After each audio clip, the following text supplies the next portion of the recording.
Welcome to Sleep with Stories. Tonight's tale is a slow, meandering journey through a gentle fantasy world, told in one continuous paragraph, a seamless stream of peace, calm, and comfort. Close your eyes, take a deep breath, and let yourself drift away with Elowen. In a land where time moved like syrup poured over velvet hills, there lived a quiet traveler named Elowen Gray, who wandered from one drowsy meadow to another with no particular reason and no particular haste, her steps as soft as moth wings, and her gaze ever gentle as she observed the world around her, a world where the clouds often forgot to move and rivers hummed lullabies to the stones resting in their beds. Elowen wore a long coat of faded blue, sewn with patches from places she barely remembered, each thread a whisper of somewhere she had once passed through on a gentle afternoon, and she carried with her a small satchel filled with dried lavender, folded paper maps of places that might not exist, and a book that wrote its own pages as she walked. Though she never stopped to read them, she strolled past the murmuring pines, where the trees rustled stories so slowly that a single sentence took a whole afternoon to hear, and she would sometimes sit beneath them with her back against their bark, letting the wind finish a thought it had started yesterday. When she reached the town of Bellfeather, where all the houses had roofs shaped like teacups and the chimneys puffed out warm mint-scented steam, the townsfolk greeted her with slow blinks and slow smiles, offering her soft pillows instead of handshakes, and inviting her to the Hall of Gentle Sounds, where the orchestra played only instruments made of glass and silk, their melodies like the sound of dreams drifting.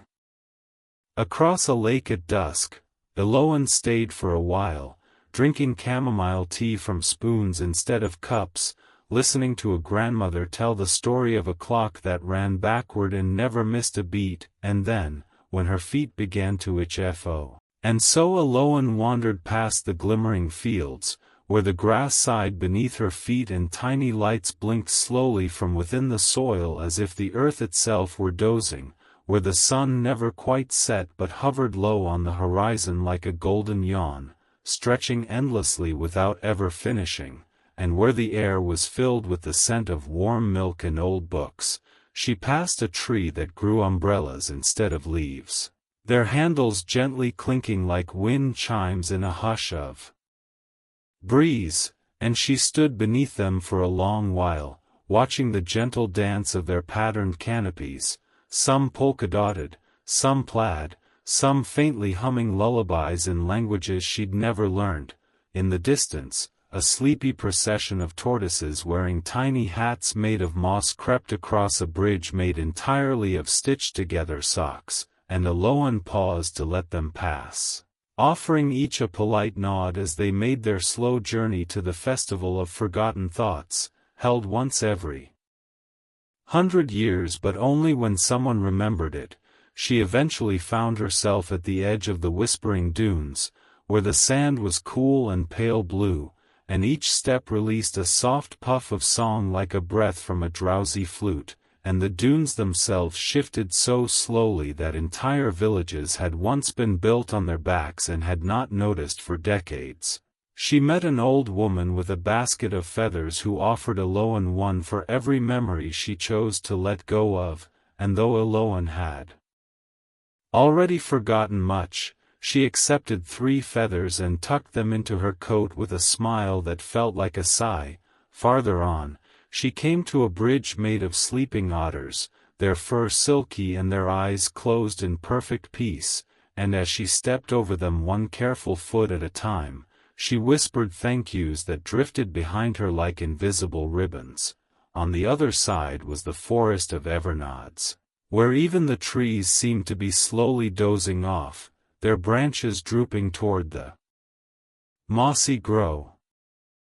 And when Elowen awoke from what may have been a nap or merely a deep sigh of the soul, she resumed her wanderings through a valley where the wind wore ribbons and drifted slowly through the air, brushing her cheeks like a grandmother's touch, and here the stones were shaped like tea cakes, soft at the edges from centuries of nothing in particular happening to them. She paused to drink from a stream that trickled in a perfect spiral, the water tasting faintly of vanilla and memories, and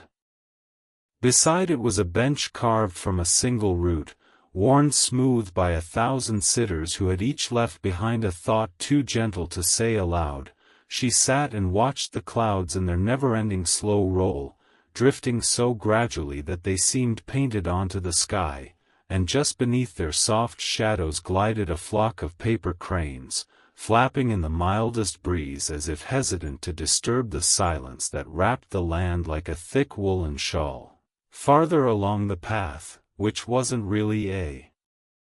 path but more of an intention, she came to the village of Slowlined, where all clocks had been turned to face the wall and the post office delivered letters written in invisible ink to people who had forgotten they ever wrote them, and in Slowlined, the mayor was a tortoise who only spoke once a year during the ceremony of the lingering word, when he would say a single syllable and the town would reflect on it for months, sometimes years. Elowen was invited to stay in a house shaped like a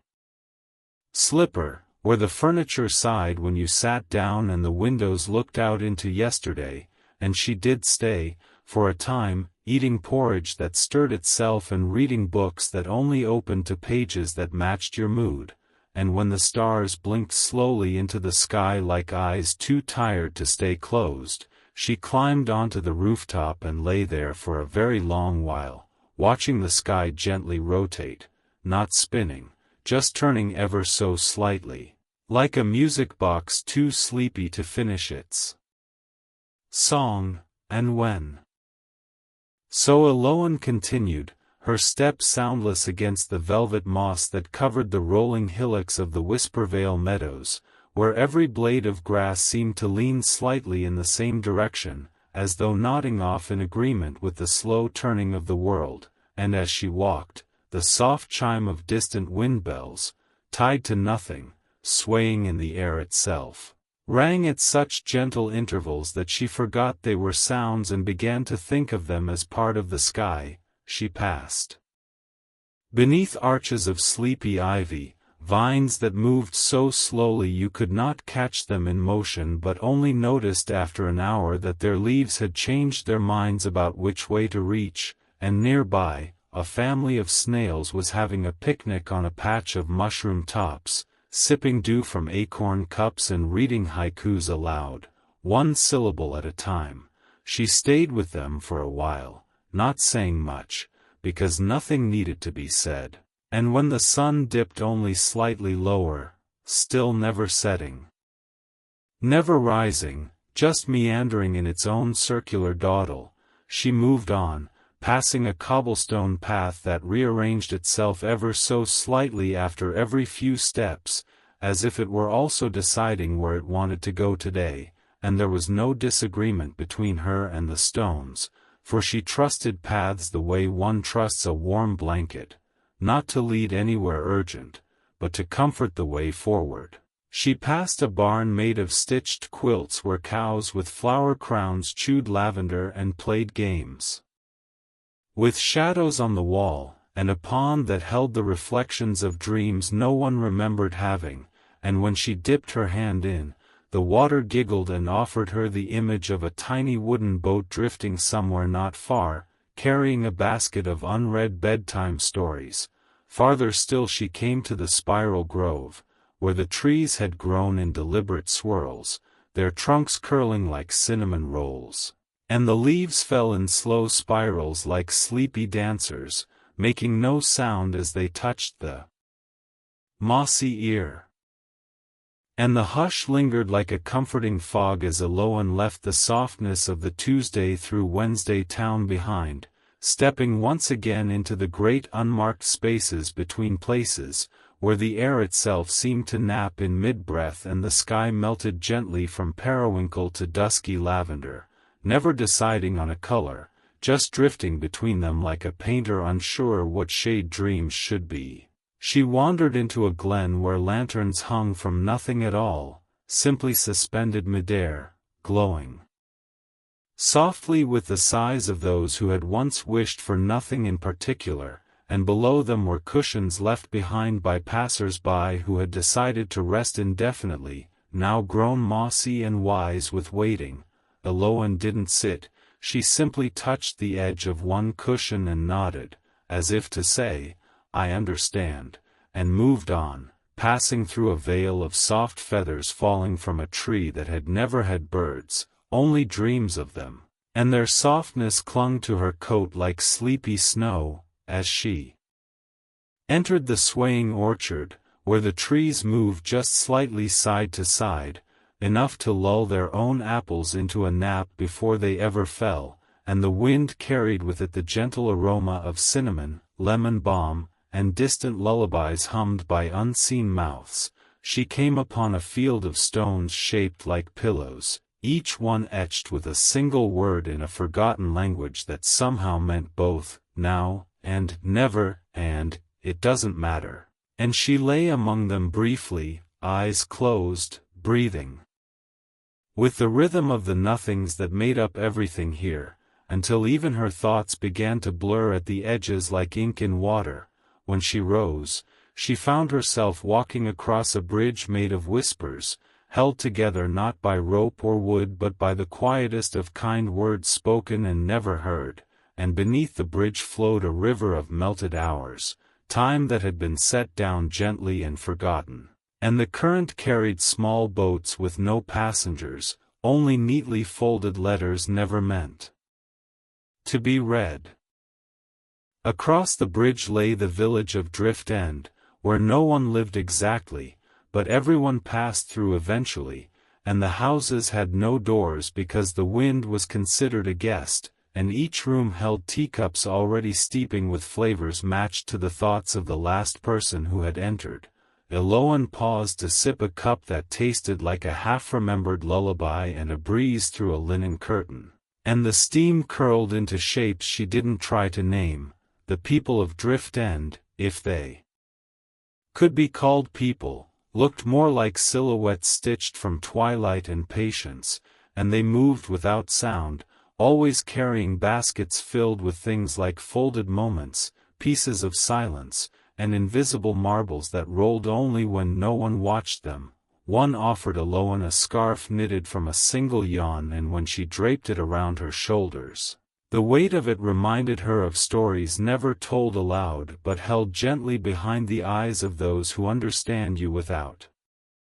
asking. And with that soft scarf wrapped gently around her shoulders like the breath of someone you love just before sleep, Elowen stepped onward, though there was no urgency and the path was merely a suggestion, into a grove where the trees wore bells that never rang, not because they were broken, but because the wind didn't want to wake them, and under those silent trees grew tall mushrooms shaped like cushions, giving off a quiet golden glow that flickered in time with nothing but itself.